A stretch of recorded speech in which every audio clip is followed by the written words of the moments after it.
Sadis pemirsa, pembunuhan seorang pria di Deli Serdang, Sumatera Utara dilakukan dengan cara dibakar usai ditikam. Tersangka mengira bahwa korban adalah informan dari kepolisian yang memata-matai keberangkatan ilegal pekerja migran Indonesia.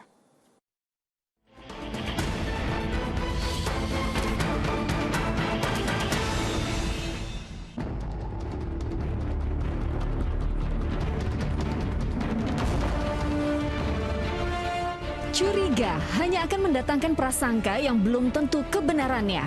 Bahkan sampai ada yang fatal akibatnya, curiga berlebihan bisa menjadi pemicu menghilangkan nyawa. Ya, kematian pria bernama Supriyadi berusia 37 tahun di perkebunan sawit kota Tanjung Balai, Sumatera Utara ini faktanya. Ia menjadi korban kecurigaan oleh orang-orang tak bertanggung jawab. Jasadnya sungguh mengerikan. Sedang melaksanakan penyelidikan. Untuk memastikan nanti ini benar korban pembunuhan, kita akan lakukan otopsi. Demikian, terima kasih. Luka-lukanya apa aja itu, Komandan? Lukanya luka tikam, kemudian ada luka gorok di leher, dan ada bekas pembakaran. Tak butuh waktu lama, dua orang tersangka pembunuhan akhirnya tertangkap. Masing-masing bernama Bagus Wira yang menjadi dalang semuanya, dan Andi, si eksekutor. Motifnya tiada lain karena kecurigaan para tersangka terhadap korban. Pasalnya kedua tersangka selama ini bekerja sebagai pekerja migran di Malaysia yang diberangkatkan tanpa prosedur hukum dan dokumen yang lengkap.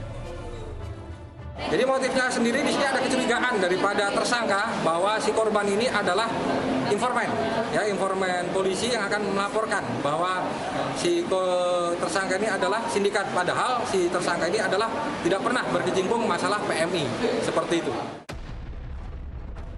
Peristiwa berdarah itu bermula saat korban menemui tersangka bernama Bagus Wira di tempat penampungan PMI atas saran temannya karena ingin bekerja ke Malaysia. Saat pertemuan keduanya, tersangka menaruh curiga dengan korban yang saat itu menanyakan paspor dan KTP pelaku. Takut rahasianya terbongkar, tersangka lantas menemui rekannya untuk merencanakan pembunuhan. Keduanya lalu menuju lahan kosong yang menjadi tempat mereka beraksi. Bagus Wira kemudian menjemput korban di rumah penampungan PMI, sementara rekannya bernama Andi menunggu di TKP. Setibanya korban dan tersangka di lokasi, eksekusi pun terjadi.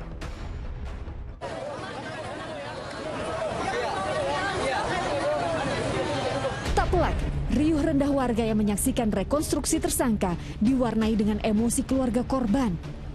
Bagaimana tidak, niat tulus pergi merantau demi menghidupi istri dan ketiga anaknya justru berakhir tragis.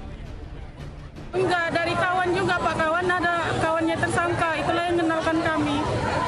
Kenal pun baru hari itu juga kejadiannya, baru berapa jam dapat nomor WA tersangka, dapat alamat di sini. Belum kenal sama sekali kami dengan tersangka. Tapi dengan bermodalkan percaya aja kami, positive thinking aja sama orang itunya. Jelas sudah bahwa petaka yang ada bersumber dari rasa curiga yang justru membawa tersangka ke penjara.